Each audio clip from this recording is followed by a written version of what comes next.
오늘날 동사무소에 가도 이 많은 서류 문서들이 동사무소 직원에게 직접 떼는 것도 있지만, 동사무소의 입구에 보면 이렇게 키오스크, 이렇게 자동으로 문서를 발급하는 등본이라든지 이런 거를 뗄 수 있는 기계가 있습니다. 이 동사무소에만 이런 게 있는 게 아니라 이 음식점이나, 요즘은 심지어 음식점이나 또 찻집, 또 햄버거집, 이런 햄버거 전문점 이런 데 가도 기계 앞에서 원하는 것을 쿡쿡 눌러가지고 주문하고, 카드로 또는 핸드폰으로 이렇게 신용카드 리더기에 읽혀가지고 결제하고, 그렇게 하면은 자동으로 주문이 들어가서 그래서 주문을 받는 이런 일들이 많아지고 있습니다. 왜 그렇습니까? 기술이 발달한 거지요. IT 기술, 또 심지어 인간의 역할을 이렇게 기계가 대신하는, 그전에는 다 사람이 주문을 받고 또 가져다 주고 하는 것까지 했지만, IT 기술과 더불어 AI 기술, 인공지능 기술이 발달하면서 사람이 하는 것을 다 대체해 나가고 있습니다. 어떤 이제 할머니가, 손자가 햄버거를 먹고 싶다고 해서 햄버거를 사러 갔는데 직원은 안 보이고 그 기계만 댕그라니 있더라는 거죠. 그래서 거기에서 주문을 해보려고 했는데 어떻게 해야 될지 모르는 겁니다. 뒤에서 젊은 사람들이 줄을 쭉 서 있는데, 뒤에 선 사람들이 눈총이 이렇게 뒤통수가 따갑고 해가지고 결국 주문을 못하고 집으로 돌아오게 되었습니다. 그러고 나서 너무 서러운 거죠. 내가 이런 세상을 사는구나. 손자를 위해서 햄버거 하나도 주문을 못 해주는, 사주지를 못하는, 내가 오래 살았다, 너무 오래 살아서 이렇게 주문 하나도 제대로 못하는 이런 시절을 살고 있구나 해서 굉장히 서글퍼서 집에 와서 울었다라는 것입니다. 여러분, 이제 이게 한편으로는 공감이 되지 않습니까? 그래서 오늘날 기술 발달, AI 시대, IT 기술의 발달을 특히 어른 세대, 노인 세대들이 따라잡지 못해서 노인들에게 참으로 위기와 같은 시대가 열리지 않았는가, 이제 이렇게 얘기를 합니다. 여러분, 과연 그렇습니까? IT 기술이 발달하고 또 스마트한 환경이 이루어지면서 이런 기계를 다룸으로 컴퓨터 기술, 또 AI, 인공지능 기술이 발달하게 되면 이것이 연세가 많이 드신 디지털 기기라든지 이런 AI 기술이 접목된 이런 기계라든지 익숙하지 않은 어른들에게 위기 상황이 된 것일까요? 처음에 스마트폰 나왔을 때는 진짜 사용하기 어려운 것 같더니 써보시는 어른들도 요즘은 그럭저럭 곧잘 사용하십니다. 물론 그 안에 담겨있는 고급 기능까지는 다 사용하지 못하시지만, 그래도 생각보다 이렇게 사용하는 게 어렵지는 않네, 써보고 나면 느껴지는데, 그것은 처음에 나왔을 때에 비해서 스마트폰을 통해서 할 수 있는 여러 가지 과정들, 절차들, 이 프로그램들이 다루기가 쉬워졌기 때문입니다. 그러니까 처음에는 낯설어서 어려운 것이지, 어른들을 위해서, 어른들이 편리하게 더 잘 사용할 수 있도록 이 기술도 점점 더 발전해서 더 편하게 쓸 수 있는 방식으로 기술은 진보해 나갈 것입니다. 문제는 이렇게 계속해서 인간 진화적으로 사용하기 편리하게 발전해 가면 갈수록 어른들에게 위기가 아니라 사실은 이것을 잘 다룬다라는, 금방 적응하고 사용할 수 있을 거라는 젊은이와 지금 손주들, 이들의 삶이 막막해진다라는 것입니다. 무슨 의미인가요? 그들의 일자리가 사라지는 거죠. 예전에는 사람들이, 우리 어른들이 살아가던 시절에는 여러, 그래도 나가서 일을 하려고 구하면은 일거리가 많았습니다. 기계가 대신해 주지 않았으니까요. 다 사람이 했으니까요. 그런데 요즘은 웬만한 것은 다 기계가 합니다. 컴퓨터가 다 합니다. 다 대신해 줍니다. 요즘은 그 담양에 있는 떡갈비집에 갔더니 주문해가지고 서빙도 로봇가 가지고 음식을 나르더라고요. 그전에는 사람이 했는데, 여러분, 사람의 자리를 기계가 대신하고 있습니다. 시대를 읽는 신앙이라는 제목으로 우리가 말씀을 나누는 것은요, 오늘날 우리가 처한 시대, 이 시절이 어떠한 시대를 살아가고 있는지를 우리가 한번 점검해 보고, 이미 살고 있지 않습니까? 닥친 현실들입니다. 그러한 상황들을 살펴보고, 그러나 그 상황, 이걸 시대적 도전이라고 말할 수 있겠죠. 이런 시대적 도전에 기독교는, 오늘날 성경은, 하나님의 말씀은 어떻게 응답하는지를 한번 생각해 보자라는 것입니다.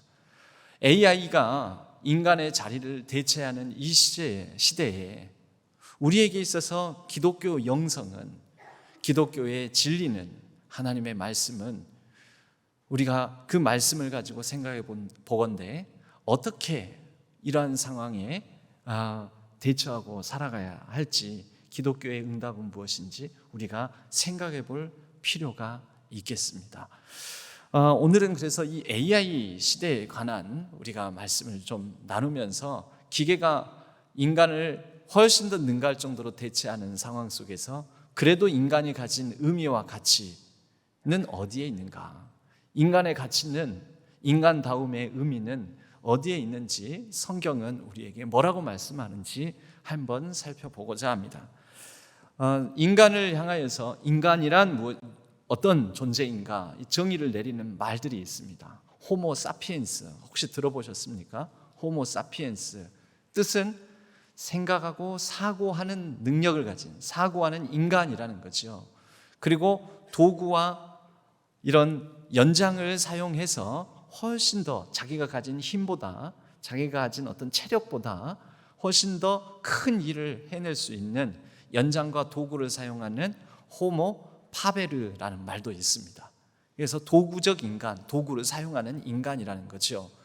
그리고 꽃을 보면 아름다움을 느끼고, 또 아름다운 꽃, 바다, 산, 이런 거를 보기 위해서 사람은 돈과 시간을 낭비해 가면서까지 몇 시간에 걸쳐서 교통지옥을 감수하고서도 휴가도 떠나고 보러 다니고 놀러를 가고 합니다. 유희적 인간, 즉 동물은 먹는 것을 위해서는 먹은 것을 찾아서 이렇게 밀림을 싸돌아 다니기는 하지만, 사람처럼 단순히 보고 즐기기 위해서 어딘가를 이렇게 돌아다니지는 않잖아요. 어느 동물이 이 산에서 저 산까지 좋은 꽃이 있다더라, 보기에 참 멋진 색깔이 고운 꽃이 있다더라 하고 이 산에서 저 산으로 가는 동물을 본 적 없지 않습니까? 그런데 사람은 합니다. 그런 의미에서 동물과 다른 사람의 특징을 잡아서 생각할 줄 안다. 호모 사피엔스, 도구를, 연장을 사용해서 자신이 발휘할 수 있는 능력보다 더 큰 능력을 발휘하는 도구적 인간, 그래서 호모 파베르, 그리고 유희를 즐길 줄 아는 인간의 능력을 가지고 호모 루벤스, 이렇게 얘기를 합니다. 이런 인간에 대한 정의는 동물에 비해서 월등한, 동물과 비교할 때 상대적으로 우수한 인간의 특징을 나타내는 말이라고 볼 수가 있습니다. 그런데 이런 인간에 관한 정의를 가지고 우리 인간은 이렇게 대단한 존재야라는 것을, 인간의 가치를 드러냈던 말들이 지금 AI 시대가 되면서 무색해지고 있습니다. 예를 들어서 호모 사피엔스, 사고하는, 그래서 뭔가 생각하고 기억하고 이것을 구별하고 분석하는 이런 능력이 오늘날에는 컴퓨터가 훨씬 더 뛰어납니다. 챗 GPT라는 AI 기술을 접목한 컴퓨터에서 응답을 해주는 그런 그 챗 GPT라는 게 있습니다. 그 챗 GPT에 질문을 던지면, 예를 들어서 우리가 소크라테스의 철학에 대해서 한 1000자 이내로 요약을 해달라 하면, 사람에게 그것을 이렇게 얘기를 하면 그 사람이 소크라테스의 저서를 분석을 해야 되고, 읽어내야 되고, 발췌를 해야 되고, 그것을 또 요약을 해야 되고, 얼마나 많은 시간이 걸리겠습니까? 그런데 오늘날에는 컴퓨터에서 소크라테스의 철학을 몇 가지로 정리를 해서 1000자 이내로 정리해 주시오. 그러면 이 세상에 공개되어 있는 소크라테스에 관한 모든 정보들을 다 분석해 가지고 단 1, 2분 만에 정리를 쫙 해서 일목요연하게 정리를 해서 줍니다. 대단하지 않습니까? 인간의 능력을 이미 능가했다라는 거죠. 여러분, 이런 시대에 그러면 인간은 무슨 의미와 무슨 쓸모를 가집니까? 인간보다 이미 기계가, 인간보다 AI가 더 훨씬 기억력도 좋고요. 기억력 좋은 건 옛날보다 더 좋았지 않습니까? 메모리, 반도체가 나오면서 거기에 어마어마한 지식 정보를 저장해 놓고, 우리가 USB 메모리라고 조그만 거 안에 한 인간이 일평생 동안 기억할 수 있는 것보다 훨씬 더 많은 것을 저장을 해놓고 가지고 다닐 수 있는 그런 시대를 우리가 살아가고 있으니까요. 인간은 이미 기계보다 열등합니다. 그래서 오늘은 호모 사피엔스, 즉 호모는 인간이라는 뜻이고 사피엔스는 생각한다는 뜻인데요, 이것에 대응해서 기계가 오히려 생각하는 기계, 생각하는 존재다라는 의미에서 이 기계를 나타내는 마키나 사피엔스, 마키나가 머신, 마키나라는 말에서 머신이라는 말이 나왔습니다. 마키나 사피엔스라는 말을 요즘은 사용하기도 합니다. 기계가 인간 대신 사고하고 분석하고 기억하고 계산하고 모든 것을 종합 분별한다라는 것이죠. 그래서 앞으로 이렇게 인간보다 더 월등하게 기억하고 사리 분별하고 정확한 사실을 도출해내고 하는 이런 능력 때문에 인간이 그 사고하는 능력으로 인하여서 감당했던 많은 직업들이 사라진다라는 분석을 내놓고 있습니다. 여러분, 이제 사람은 뭘 해야 될까요? 사람의 사람다움은 어디에 있는 걸까요? 사람의 가치는 이제는 어디에 있습니까? 기계보다도 훨씬 더 무능하고 무력한데, 오늘 우리가 읽은 본문의 말씀은 선한 사마리아인의 비유라고 명명된 말씀입니다. 이 말씀에 한 율법 교사는 그때 당시에 유대인들 중에서 가장 율법을 잘 알고 있고 가르치고 율법을 정리하고 연구하는 사람이라고 일컬어지는 그런 사람들입니다.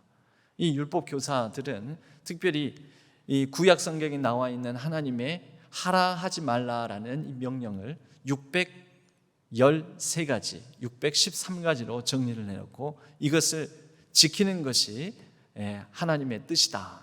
그리고 이것을 가르치고 권면하는 사람입니다. 이 사람이 예수님께 나와서 질문을 던집니다.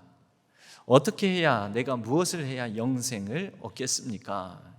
이 성경에 영생이라고 나와 있는데 이 영생은 그저 오래오래 영원히 산다라는 의미가 아닙니다. 성경에 나오는 영생은요, 지금 살고 있는 삶에 특별한 의미와 가치를 가진 새로운 삶을 어떻게 살아가겠습니까? 라는 질문으로 바꾸어서 우리는 읽어낼 수 있어야 합니다. 그러니까 인간의 삶이라는 게 이 땅에서 아무 의미와 가치 없이 수고하고 먹고 사는 것에만 매여서 살다가 죽으면 솔로몬의 말처럼 헛된 것이 인생이 되는데, 그 헛된 인생이 헛되지 않으려면 어떻게 해야 되겠습니까? 라는 질문으로 우리는 바꾸어서 이 영생이라는 개념을 이해해야 한다라는 것이죠. 우리가 하나님을 알면, 예수 그리스도를 알면 우리는 그냥 내가 지금 현재 지닌 능력, 현재 지닌 가치, 현재 내가 먹고 사는 몸 튼튼하고 건강하고 키가 크고 작고 돈이 많고 적고 능력이 많고 적고 이런 방식으로 우리의 인생의 의미와 가치가 규정되지 않는다라는 거죠. 우리를 향한 하나님의 사랑으로 인하여, 나를 귀하게 여겨주시는 그분으로 인하여 예수 그리스도를 믿음으로 우리의 삶에 대한 새로운 인식과 해석, 내 삶이 의미 있고 가치 있다라는 그런 마음을 가지고 의미 있는 삶을 살아갈 수 있다라는 거죠. 그것이 예수 그리스도를 믿고 영생을 얻는다, 영생을 받는다라는 뜻입니다. 그래서 이 사람이 이렇게 묻습니다. 예수님께서 답하시죠. 율법에 뭐라고 돼 있더냐? 율법에 있지 않느냐? 그랬더니 이 율법 교사가 마음을 다하고 목숨을 다하고 힘을 다하고 뜻을 다하여 주 너의 하나님을 사랑하라 하였고, 또한 내 이웃을 내 자신과 같이 사랑하라 라고 말씀에 율법에 적혀져 있습니다. 네 말이 옳다, 너가 잘 말하였다. 그러면 이제 가서 그대로 행하라. 그러면 살리라. 보십시오 여러분, 이미 살아있는 율법 교사 살아있지 않습니까? 산 사람이 질문한 거죠. 그런데 이 하나님 사랑과 이웃 사랑에 대한 말씀을 하시면서 이제 이대로 행하면 살리라. 살아있는데 살리라는 무슨 의미예요? 의미 있고 가치 있는 삶을 살리라. 진짜 하나님께서 원하시는 삶을 이렇게 살아갈 때 네 삶이 더욱더 가치 있고 복된 삶이 된다, 이런 말씀이지 않습니까? 그랬더니 그럼 이웃은 누구입니까? 라고 묻습니다. 그리고 예수님께서 그것에 답하시면서 이제 이 선한 사마리아인의 비유가 나오는 것이죠. 그런데 이 비유에 보면 세 유형의 사람들이 나옵니다. 첫 번째, 제사장. 이 제사장은 율법 교사처럼 율법에 정통한 사람이요, 하나님 사랑을 가장 가까이서 수행하는 사람이지 않습니까? 제사를 지내고 예배를 드리는 사람이니까요. 한 사람이 여리고에서 예루살렘 가는 길에 강도를 만나서 상해를 입고 이게 죽을 지경에 길가에 버려져 쓰러져 있습니다. 제사장이 그 길을 지나가다가 그것을 보고, 31절에 보니까 보고 피하여 지나가고, 근데 그 다음에 두 번째 사람이 레위인도 마찬가지로 율법에 정통하고 율법을 너무나 잘하는 사람 아닙니까? 그래서 성전에서 하나님을 섬기는 일을 하는 사람이 레위인이지요. 그 레위인도 이것을 보았습니다. 보고 피하여 지나가고. 이 세 번째 사람이 나타나는데 사마리아 사람입니다. 그가 이 길을 지나가면서 똑같이 봤습니다. 근데 그 다음이 다릅니다. 피하여 지나가지 않고 보고 불쌍히 여겨, 그리고 그 뒤에 34절 문장 제일 마지막 동사를 가져다 쓰면 데리고 가서 돌보아 주니라. 보고 피하여 지나가는 두 유형의 제사장과 레위인이 있는 반면에 보고 그냥 지나가지를 못하고 불쌍히 여겨 데리고 가서 돌보아 주는 사마리아인이 있었다라는 것입니다. 여러분, 이 세 유형이 물론 이웃이 누구입니까? 라는 질문에 답하기 위한 예수님의 비유이기도 하지만 이 세 유형의 사람들을 통하여 우리가 진정 회복해야 될 마음이 무엇인지, 어떤 삶을 살아야 할지에 대해서 예수님께서 가르쳐주고 있는 말씀입니다. 여러분, 이 세 유형의 사람들 중에서 하나님을 진짜 사랑하는 사람은 누구입니까? 하나님을 정말 많이 사랑하는 사람은 누구입니까? 제사장과 레위인 그리고 사마리아인. 하나님을 정말 사랑하고 하나님을 뜻을 따르고 하나님의 말씀을 좇아서 행하고 살아가는 사람은 누구입니까? 우리는 답을 너무 다 잘 알고 있어서, 여러분, 제사장과 레위인이 왜 보고 피하여 그냥 지나가 버렸겠습니까? 이유가 뭔지 아세요? 하나님 사랑해서 그렇습니다. 하나님 사랑해서 하나님께서 주신 법에 충실하다가 하나님의 율법을 따라 이때 이 사람을 돕다가 부정해지면 제사장은 제사를 못 드립니다. 레위인은 성전에서 일하지를 못합니다. 이 부정을 시키기까지. 그러니 하나님을 사랑하는 마음으로 하나님을 사랑하는 제사와 성전에서 봉사하는 일을 하기 위해서 이 사람을 못 본 척 지나가는 것입니다. 부정탈까 봐, 부정해질까 봐. 하나님을 사랑하는 사람인 거죠. 그 하나님을 사랑하기 때문에 하나님께서 주신 법을, 율법을 지키고자 하는 것이죠. 근데 여러분, 다시 하나님 사랑이 아니라 이 두 사람의 모습이 인간적입니까? 비인간적입니까? 이 사람들이 인격적입니까? 비인격적입니까? 사마리아인은 하나님을 잘 모릅니다. 이 제사장과 레위인만큼은 하나님의 법도 모릅니다. 하나님의 말씀도 모릅니다. 그런데 이 다친 사람을 보고 그냥 지나가지 못하고 불쌍히 여겨 데리고 가서 돌봐줍니다. 여러분, 이 사람이 더 인간적이지 않습니까? 이 사람이 더 인격적이지 않습니까? 여러분, 어디서 문제가 생긴 걸까요? 여러분, 우리는 교회에서 이 제사장과 레위인 타입의 신앙생활을 할 가능성이 매우 높습니다. 자칫 잘못하면. 어떻게 해요? 하나님의 법, 하나님의 영광을 위해서 산다고 하면서 그 법과 종교적 윤리는 준수하지만 진짜 인간적인 모습은 상실해 버릴 수 있다는 거죠. 보고 피하여 지나가더라. 왜요? 율법, 즉 하나님의 말씀의 윤리를 따르기 위해서. 왜 이런 현상이 일어나는 것입니까? 진짜 그 안에 담겨있는 하나님의 마음은 잃어버리고 죽어있는 조문, 율법의 조문만을 따르게 된 것이지요.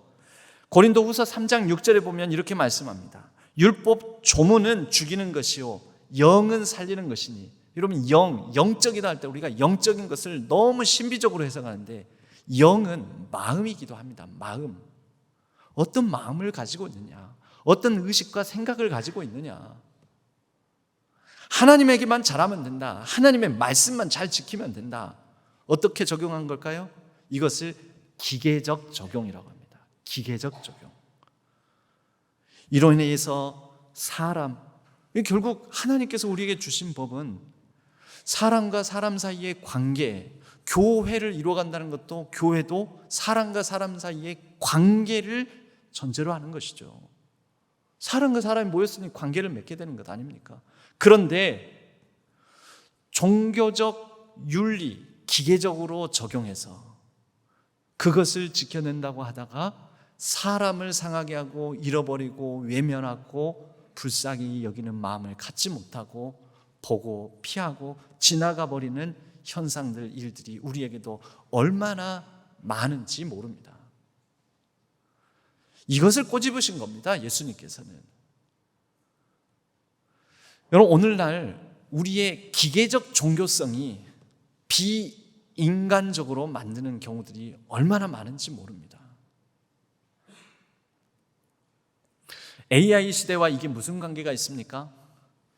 여러분, AI 시대가 이렇게 실생활에 도래하기 이전부터 우리는 사람을 대할 때 기계적으로 대했습니다. 기계적으로. 여러분, 사람을 표현하면서도 우리의 인생을, 삶을 표현하면서도 어떻게 표현할 수 있냐면요, 한창 공부할 때는, 학창 시절에는 무슨 기계요? 공부하는 기계. 공부하는 기계. 야, 너 다 쓸데없어. 공부만 해, 공부만. 공부만 해. 일단 공부해서 좋은 성적 얻고 공부 열심히 해가지고 합격하고, 그게 지금 다 필요 없고 그게 제일 중요한 거야. 뭘로 본 거죠? 공부하는 기계. 그것만 잘하면 너는 의미 있는 삶이고 가치 있는 인생이다라는 거죠. 공부하고 나서 그 다음에는 직장을 가잖아요. 그럼 직장에 가면은 일을 하잖아요. 그럼 우리는 이제 뭐가 됩니까? 일하는 기계가 됩니다. 일하는 기계. 일을 잘하면은 좋은 사람, 일을 못하면 좀 가치 없는 사람, 쓸모없는 사람. 그럼 기계가 그렇잖아요. 기계를 대할 때, 이게 잘 작동이 되네. 빨래를 잘하네. 좋은 세탁기. 빨래를 못하네. 이거 별로 안 좋은 세탁기. 그러니까 일하는 기계로 우리는 우리를 서로를 바라보겠는다라는 거죠. 그리고 난 다음에는요, 일을 해서 뭘 하는데요? 돈 벌잖아요. 그래서 우리는 뭐가 될 걸까요? 돈 버는 기계. 그래서 계속 기계로서 살아가다가 우리가 은연중에 사람을 대하면서도 그 사람의 가치, 사람의 의미를, 사용가치, 쓸만한가, 사용할 만한가, 생산가치, 얼마나 많은 것들을 생산해내는가, 돈을 많이 버는가. 상대방이 묻습니다. 그래, 연봉이 얼마요? 월급이 얼마요? 돈을 많이 버네요. 이 사람 되게 능력 있는 사람, 쓸만한 사람. 많이 못 벌면 쓸모없는 사람. 병들고 일을 할 수 없으면은 그러면 필요 없는 사람. 이렇게 되는 겁니까? 여러분, 우리는 은연중에 이렇게 기계적으로 사람의 가치를, 의미를 적용하고 생각하고 판단하고 살아오고 있습니다. 그러니 이 AI 시대가 도래하면서 인간은 더 이상 쓸모없는 존재가 되는 것이지요. 여기서 바꿔야 됩니다. 우리는 인간의 가치는 사용 가치와 생산 가치가 아닙니다. 능력이 있으면 인간이 가치 있고 능력이 없으면 가치 없는 존재가 인간이 아닙니다. 인간의 가치는 과학 기술의 발달에 따라서 쓸모와 사용 가치를 따라서, 생산 가치를 따라서 판단하는 것이 아니라 하나님께서 우리를 사랑하시는가에 따라서 인간의 가치와 의미가 결정됩니다.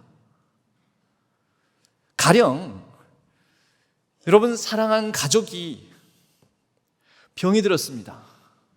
아픕니다. 그래서 그 전에는 여러 집안일, 또 돈을 버는 일, 여러 서로를 보살피고 살피는 일, 이런 일들을, 의미 있는 일, 가치 있는 일, 쓸만한 일, 사용 가치가 있고 생산 가치가 있는 일을 수행할 수 있었지만 아파가지고 남의 도움만, 가족들의 도움만, 가족들의 부양만 받아야 되고 아무 쓸모가 없어져 버린 겁니다. 여러분, 그러면 사랑하는 이 가족 구성원, 이 병든 사람이 필요가 없습니까? 필요 없나요? 여러분, 우리는 은연중에 그렇게 생각할 때가 있습니다. 그런데 사랑한다면 그 사랑한 사람은 호흡이 그래도 내 곁에 붙어 있으면서, 호흡이 붙어 있는 순간 내 곁에 머물러 있기를, 아무 나한테 필요가 없을지라도 우리는 그 사람을 필요로 합니다. 여러분, 우리 인간의 가치가 바로 하나님 앞에서 그렇다라는 것입니다. 오늘날 AI 시대에도 우리에게 왜 종교가 필요하고 왜 기독교가 필요합니까? 왜 하나님이 필요합니까? 심지어 하나님의 역할까지도 대체해 줄 수 있는 기계의 능력, 컴퓨터의 능력, AI의 능력이 커 나가고 있는데 우리에게 왜 기독교가 하나님이 필요한 걸까요? 여러분, 과학기술의 발달이 응답해 주지 못하는, 해결해 주지 못하는 우리 인간의 가치를 바로 하나님께서 우리에게 부여해 주시기 때문입니다. 너가 못나고 모자라고 부족하고 뭔가 할 수 없고 사용 가치가 없고 생산 가치가 없더라도 너의 존재 가치가 나에게는 있다. 그러니 피투성이라도 살아있어라. 내가 너에게 준 생명이 곧 너를 향한 나의 사랑이요, 그렇게 생명 호흡 붙어 있는 동안 살아있는 것만으로도 하나님께서는 우리를 의미 있고 가치 있는 존재로 여겨주신다라는 거죠. 여러분, 이런 의미와 가치를 하나님이 아닌 어느 곳에서 발견할 수 있겠습니까? 점점 더 기계화되어 가고 있는 AI 시대에 우리는 AI에서는 그것을 발견할 수가 없습니다. AI는 오히려 우리들에게 나는 쓸모없다, 의미 없다, 필요 없다, 내가 할 수 있는 게 없다, 무력감만 안겨주는 것이지요. 그러므로 이런 가운데 우리가 사람과 사람과 관계 속에서 인간다움, 사람다움을 회복하는 것은 능력이 아닙니다. 뭔가 쓸모가 아닙니다. 사람이 사람다운 것은 오늘 이 사마리아인에게서 보여지는 불쌍히 여기는 마음입니다. 불쌍히 여기는 마음. 여러분, 이 불쌍히 여기는 마음이 곧 하나님의 마음이요, 예수 그리스도의 마음입니다. 예수 그리스도께서 저 신적 존재로, 천상의 존재로 하늘 보좌에 그냥 남아 계시면 되는데 왜 이 땅에 오셨습니까? 인간의 몸을 입고 인간과 같이 되어 주셔서 친히. 왜요? 불쌍해서입니다. 인간의 모든 죄악 속에서 허우적대는 모습을 그대로 볼 수 없는 불쌍히 여기는 마음이 곧 성육신하신 예수 그리스도의 마음입니다.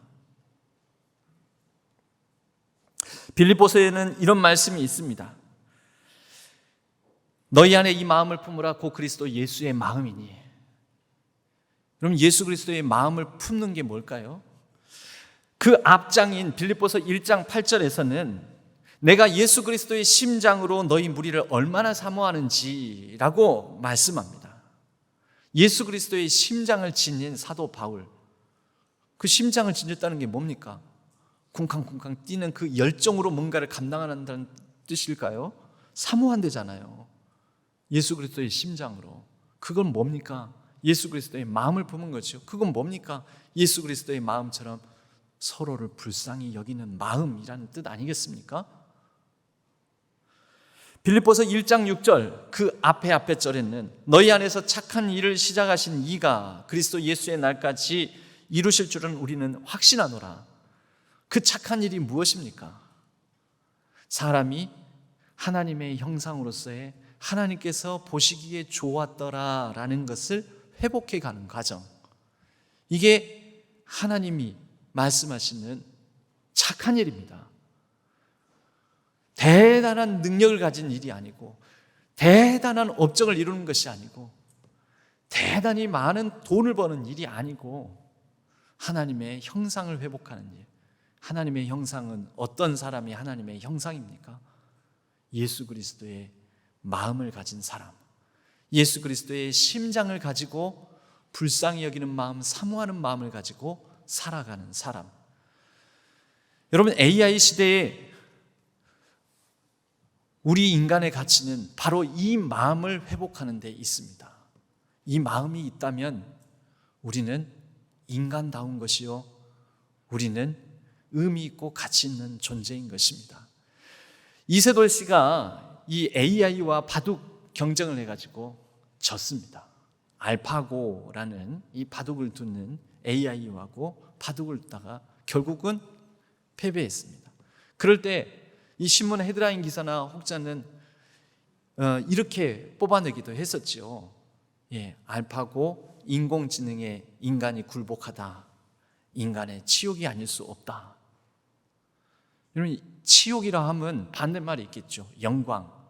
그러면 이 알파고 AI 바둑 두는 기계와 겨루어서 이기면 인간이 영광스러워집니까? 다시 말해서 우리가 AI보다 능력이 못하면 그게 치욕스럽습니까? 기계보다 못하면 우리 자존심 상하는 일인 것입니까? 여러분, 진짜 인간의 치욕은 그런 게 아닙니다. 진짜 인간의 치욕은 보고 피하여 지나가는 것이 인간의 치욕입니다.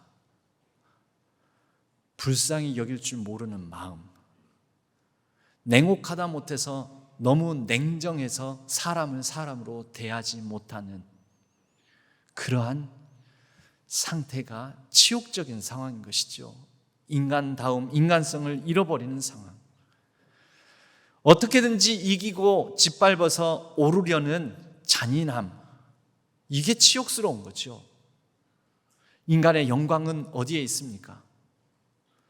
서로 불쌍히 여기며 서로를 돌볼 수 있는 여유를 갖고 서로를 인간적으로 대화할 수 있는 예수 그리스도의 마음을 가진 그 상태라면 그것이 우리 모든 사람들의 가장 영광스러운 모습인 것입니다. 예수 그리스도의 영광이 언제 가장 크게 드러났다고요? 십자가에서 인간을 불쌍히 여기신 그 마음으로 십자가에 달려 죽기까지 자신을 내어 주시는 십자가의 그 죽음 속에서 가장 큰 영광이 드러나지 않았습니까? 누군가를 위하여 우리 아들, 딸이 내가 이렇게 헌신하고 내가 덜 먹고 덜 입고 내가 이렇게 그 자녀들을 돌보는 이것이, 여러분, 그것이 부모가 보여줄 수 있는 가장 인간다운 인간의 영광스러운 모습입니다. 사람이 사람을 향하여서 보여줄 수 있는 사람의 인간적인 가장 큰 영광은 비인간화된 모습으로 뭔가 기계적으로 윤리도 또 종교적 율법도 종교적 의식도 적용하는 것이 아니라 가장 인간적인 마음, 불쌍히 여기는 마음을 품어 하나님을 만나고 하나님의 뜻에 따라서 서로 사랑하면서 살아가는 모습인 것입니다. 우리가 예배를 드리면 AI 시대에도 인간에게는 가장 인간적인 의미와 가치를 부여해주는 거룩한 행위가 됩니다. 예배가 무엇입니까? 우리는 일상을 살아가면서 어느새 사람을 기계로 대하는, 또 스스로도 기계가 되어서 살아가는, 돈 버는 기계, 일하는 기계, 공부하는 기계로 그 일상의 그런 쉽게 우리가 익숙해진 가치관에 따라서 살아가다가 예배의 시간, 그 시간 동안에 하나님 앞에 나와 하나님을 바라보는 가운데 하나님, 내가 나를 기계로 여기고 또 내가 살아가는 삶 가운데서 기계로서 살아왔었군요. 이것을 자각하는 시간이 예배의 시간입니다. 이것을 자각하고서 하나님을 바라보는 가운데 주변을 돌볼 수 있는 마음을, 하나님을 바라보며 십자가를 바라보며 우리가 새롭게 공급을 받는 것이죠. 하나님, 기계처럼 살아가는 것이 내 삶을 의미 있게 만들어주지 못하더이다. 그리고 하나님이 주시는 마음을 품어 그 여유로 이웃을 돌보고 불쌍히 여기고 또 하나님의 마음을 품고 우리가 세상 속에서, 그 세상이 AI 시대, 기계가 인간의 자리를 대신하고 차지하는 시대라 할지라도 우리는 그런 마음을 가진 하나님의 사람으로서 살아가며 우리로 인하여 이 땅의 그 냉혹함과 잔인함, 냉정함 속에서 하나님 나라의 아름다운 인간다운 가치가 펼쳐지는 복된 세상을 만들어 갈 거라고 믿습니다. 우리 신안의 성도님들이 기계적으로 적용하고 기계적으로 지키고 기계적으로 예배 자리 지키고 이렇게 살아가지 마시고 하나님을 바라보고 하나님의 아들 예수 그리스도의 십자가를 바라보는 가운데 그분이 우리를 향하여 좀 여유를 가져라, 주변을 돌볼 수 있는 내가 가진 이 마음을 품어라, 내가 이 마음을 너희들에게 가르쳐주고 보여주고 그리고 그 가운데 드러난 영광을 계시하지 않았느냐. 우리가 이 예배의 신앙교회 교회 공동체를 이루어가면서 그 마음을 품고 닮아가며 하나님 나라를 이루어가기를 바랍니다. 공중에 나는 새를 보라, 들의 백합화를 보라 라고 예수님은 말씀하십니다. 공중에 나는 새에게 뭐가 있길래요? 들의 백합화가 뭐가 있길래요? 새도 꽃도 볼 여유가 없는 우리에게 예수님께서 이런 말씀을 하신 것은 그 가운데 깃든 하나님을 바라보고 그리고 이렇게 주변을 돌아볼 수 있는 여유 있는 하나님의 마음, 영성을 지녀라 라는 것입니다. 그것이 예수님께서 우리에게 몸소 전하고 가르쳐 주신 영성입니다. 그리고 이 예수의 마음, 이 영성이 우리를 어떤 시대가 펼쳐진다 하더라도 인간다운 인간으로, 의미 있는 가치 있는 인간으로 우리를 살게 할 줄로 믿습니다.